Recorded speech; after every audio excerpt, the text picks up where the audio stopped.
કદાચ તમે તમારા સંતાનો માટે ગમે તેટલું ભેગું કરશો, સંતાન જો લાયક હશે ને તો જ એની પાસે રહેશે, નહીતર બધું જ ઉડાડી દેવાનું છે. અને કદાચ તમે તમારા સંતાનોને એક પણ રૂપિયો નહીં આપ્યો હોય અને જો એ સંસ્કારી દીકરો હશે ને તો એ તમે જે વિચાર પણ નહીં કર્યો હોય ને એટલું એના ભાગ્યમાં કુદરત દઈ દેવાનું છે. વિચાર કરો, ના નથી, દીકરાઓનો વિચાર કરવા જોઈએ. આપણે બધા સંસારી છીએ, પણ એટલું ભેગું નહીં કરી લેતા કે પછી બીજો કઈ વિચાર જ ના આવે. એક ભાઈ એક દિવસ એના પૈસા ગણવા બેઠા. મેં કેટલું ભેગું કર્યું, પછી એનો કેલ્ક્યુલેશન વર્ષ, મહિનો, દિવસ, અને દિવસ જ્યારે એને ગણતરી કરી તો લગભગ એને વિચાર એવો કર્યો કે રોજના કદાચ અમે 10 લાખ રૂપિયા વાપરીએ રોજના, તો અમારી 7 પેઢી ખાઈને ત્યાં સુધી આ પૈસો ખાલી ન થાય. 10 લાખ રોજના.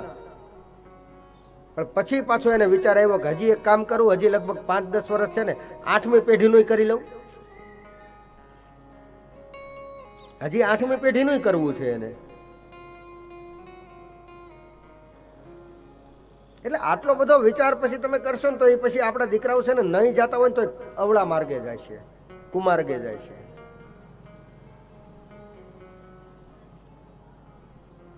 એની કરતા એ ધર્મના માર્ગ ઉપર ચાલે ને એવા સંસ્કાર ભરેલા દીકરાઓને આપો. પૈસો દેવાની કાંઈ જરૂર નથી, પૈસો એના ભાગ્યમાં હશે તો આવી જાય છે.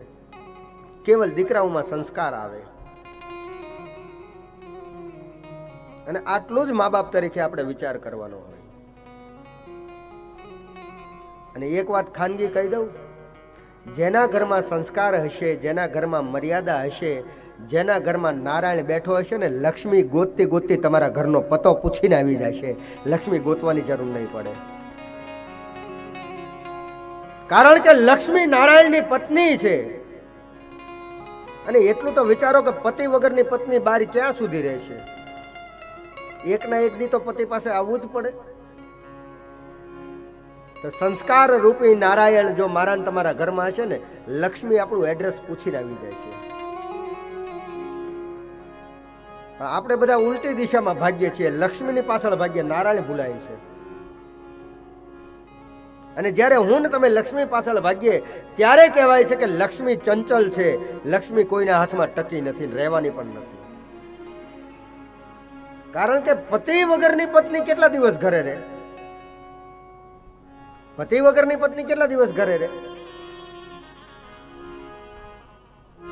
તો શક્ય બને તો નારાયણને માનજો, લક્ષ્મી ચોક્કસ આપણા ઘરમાં આવશે.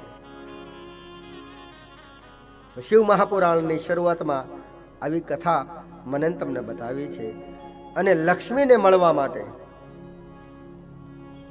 સૌથી મોટો દુર્ગમ સ્થાન જો હોય તો શિવ મહાપુરાણના માધ્યમથી મારા મહાદેવની કથામાં સંતોનું ચરણ બતાવ્યું છે.